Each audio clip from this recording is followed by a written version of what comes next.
If you want to eat soy, eat soy. If you don't want to eat soy, don't eat soy. There's plenty of studies out there. Read the studies and decide for yourself. Every time we talk about this, comments go absolutely crazy, and I just don't care. We're all going to be dead one day. I don't want to be arguing about soy. It's so pointless. So I'm in the middle of the board, hey-ho here. Welcome to List Saturday, which is not a thing. I just made it up. Why would a list only come at you on Saturday? And today we are going to talk about protein, because as you know, if you're into bodybuilding, lifting weights, or going to the fitness palace of love, there are few things you love more than protein, the building block for all muscle. It really just comes down to the fact that a lot of people get bored of eating chicken or beef or tuna or eggs, whatever it may be. And actually, there is a way to increase the amount of protein you're getting in your diet without specifically going to popular protein sources. And it's why, there's lots of foods that you always recommended. You should eat this, you should eat that, because they're healthy and they're good carbs and they're good fats. But actually, a lot of these also have an extra bit of protein, especially if they are things that you were going to add into your diet anyway because of the macronutrients or the nutritional benefits. So I thought I shall tell you some of these, and if you want to spruce up your diet a little bit, finally you can. So yeah, here's 8 amazing foods where you can get extra protein. Number 8, oats. Now everybody always talks about oats. You cannot get through a bodybuilding conversation without someone going, oh, porridge and oatmeal is the best. And then some people switch to cream of rice, it doesn't matter. But the reason that a lot of people like to stick to oats is not only because they're good for your cholesterol, and don't forget the most important word in health and fitness in health, but actually when you turn the box around and you look at the nutritional content, it is flipping great. Because per 100 grams, you get 11 extra grams of protein. Which basically means if you are just eating oats as your breakfast meal or your pre-workout meal, or just because you want to get a good source of carbs, and let's say you have 200 grams of oats, you're also getting 22 grams of protein. I'm sorry, I don't care who you are. 22 grams of protein from something that isn't even talked about as a protein source is absolutely ridiculous. So do not forget, the foods you hear about constantly are not just like a one-trick pony. They're not. There are multiple things to them, which is why they have become so popular. And seriously, I tell you, 11 grams per 100 grams. Also, if you go to specific brands, sometimes it goes up as high as 12 grams or even 13 grams. And also, do not forget, write down everything you're eating, make sure you weigh everything out, and include that in your daily protein thing. It may mean that you can eat less chicken, less eggs, less tuna, whatever it may be. You got to find your number. Let's say it's 200, and make sure that 11 goes right in there. Number 7, spinach. That's right. Spinach. Everybody likes spinach, especially when you're dieting, because if you eat a big bag of it, all of a sudden you won't be hungry anymore, and in fact, you will hate food. Now, you want to be eating as much green veg or vegetables, fruit and vegetables as possible, because of course, they're good for you. But if you really aren't doing it and you need something to push you over the line, look how awesome spinach is. Because if you're going to have 100 grams of spinach, that is 2.6 grams of protein. Now, 100 grams of spinach is quite a lot, obviously, because spinach is like all light and fairy dust or whatever you're talking about. But it stands to reason that you may want to then plump for spinach over a different green vegetable because you're getting a little bit of protein. And you'll be going, oh yeah, but 2 grams of protein is absolutely nothing. Yes, but it's something. Here's the reason why people talk about the foods like this. Some people genuinely, I know we just talked about it, but they're kids. They don't want to eat their fruit and veg. One, because they're buying into this nonsense about, oh, fructose, I'm going to get so fat if I eat fructose. But also, 2, they've decided it tastes disgusting, even though really no vegetable tastes of anything, unless like carrot or something like that. But so if you want a justification for doing it and you need something to push you in that direction, when you're eating a bunch of spinach, not only getting your iron content, not only are you giving your body what it needs, but you're also getting a little bit of extra protein. Because believe you me, there's a ton of vegetables out there that have 0 protein. So the fact that one has any, and there's a better one we're going to talk about later, put it on your calendars. And then number 6 is cottage cheese. Now, I think cottage cheese is an incredible invention. Can you invent your food? I don't know. But given that it is cheese, people worry and go, I don't want to eat cheese. It's full of fat. And of course, it's not 100% a protein thing. But A, I love the texture of it. B, and this is going to sound disgusting, but it's true, you can actually make really nice milkshakes using it if you mix it with a bit of almond milk and a bit of something else and a bit of whey protein. Not for everybody. It works for me. I like it. But also, check this. For 100 grams of cottage cheese, you get 10 grams of protein. And that is just absolutely brilliant. And there are some studies too that say it will help with osteoporosis, probably because it's high in calcium, but also that it will help with your teeth and may even lower your blood pressure. Now, you don't have to worry about all of that, but the point is this is not a regular cheese. I understand that I'm talking to people that have only just started training here. I get it. And if you're a veteran, you're like, man, Miller, I can't believe you're talking about this. But hey, fitness is for everybody. Sometimes you just see a word and then you compare that to every other thing. So you think it may be like cheddar, or it may be like brie, or it may be like goat cheese. It's not at all. It is a wonderful source of protein. protein. And if you do like the texture, it is great. Some of them come with pineapple too. Some people hate that. Again, I'm a very weird person. I think it tastes absolutely amazing. You get chive.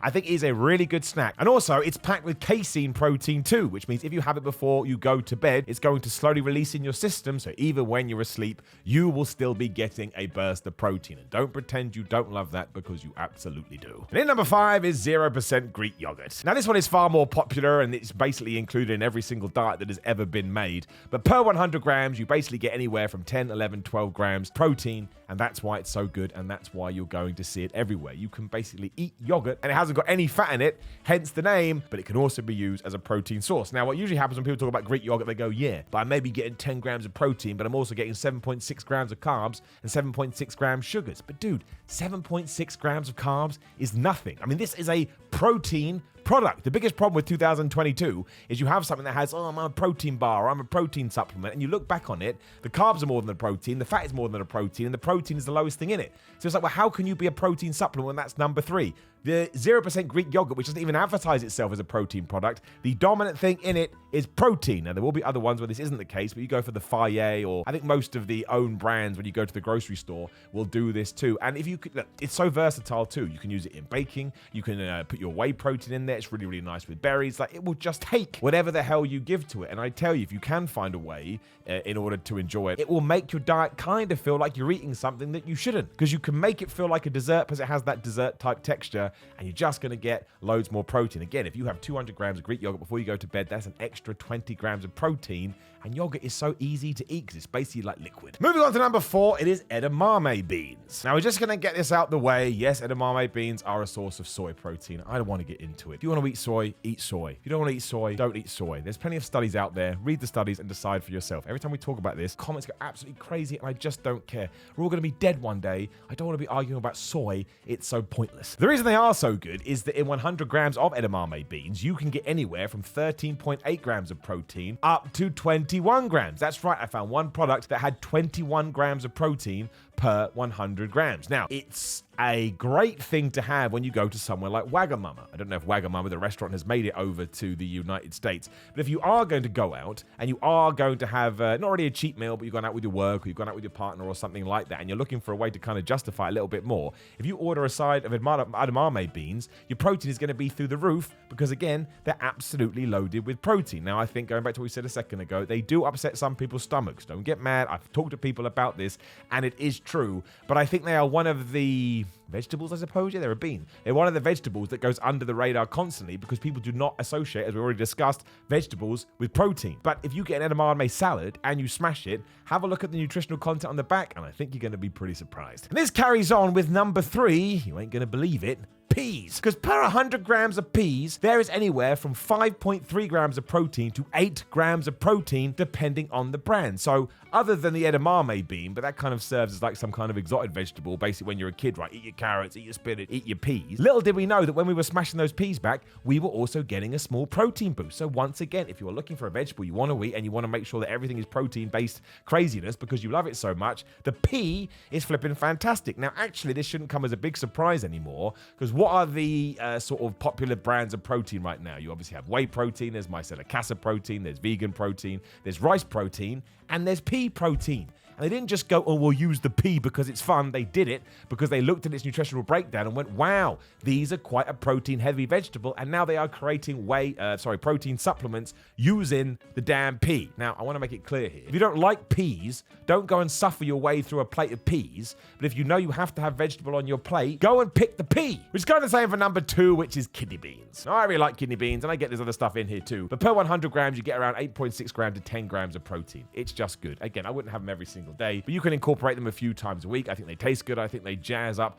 any kind of a meal. And you also know, bada bing, bada boom, you are getting your protein in there. Now, a lot of beans do have a lot of protein, so some people then go rush to baked beans, but the baked beans, they have loads of sugar in them too, mostly because they come in a bunch of tomato sauce. Do not forget that. You need to include every single thing that is in that pot, that is in that jar, that is in that package. But I do like a kidney bean. I think a kidney bean is something that goes overlooked a lot, because again, we're too busy going, man, I gotta eat beef and chicken all the time, which you do, but imagine you had chicken, rice, and kidney beans. You've increased your number. And then number 1 is the one that always gets everybody, and you're probably eating it anyway, wholemeal pasta. Now, before we get into the actual numbers, do not forget, if you want to eat white pasta, whatever the hell it's called, I don't know, or you want to eat wholemeal pasta, just do it. The only reason people freak out about white pasta is because it's higher on the GI index, but you're not just eating pasta out of a bowl. You probably do have some chicken, you probably do have some vegetables, and that moves it down the scale. So just pick the one that settles in your stomach. However, if you do want to go for the brown pasta, there is 5.3 grams per 100 grams. And given that when people are bulking, they're usually having like 200 grams of pasta, you've just added an extra 10 grams of protein from your carbohydrate source. And I think that's why all of these 8 foods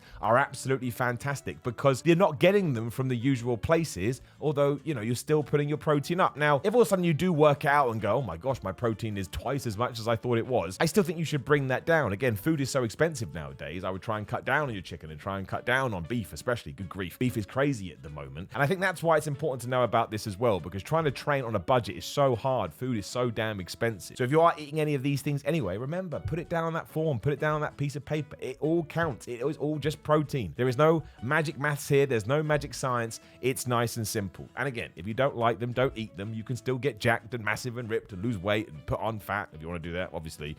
Not eating any of these, right? There is no fast, or there's no hard and fast rule. But I like to incorporate these and then move away from them and then bring them back again. I just think it makes everything a little bit more bearable. And of course, it makes me pleased in my tum-tum because I'm getting more protein. Now, please do like the video, share the video, and subscribe to the bell ding ding so when other videos are going live. There will be another video on the screen. Please do give it a click and leave a comment. Do you like these foods? Do you not like these foods? Do you think I'm full of it? You're allowed to let me know. grillmine.com/Simon. You just go to Simon, get 10% off everything on that store. I like these supplements, and I think you will too, so definitely check them out. In Greg Doucette's Power 13 cookbook, all the information is in the description below with links. Please do give them a click at Simon316 on Instagram and Twitter. Come follow me so my ego rises on Cameo. Patreon.com/Simon316. If you want to support me that way and get some exclusive videos, SimonMiller.BigCartel.com. And that's all of it. Mostly I appreciate your time. Take care. Get your protein in. It's important you need it. See you soon.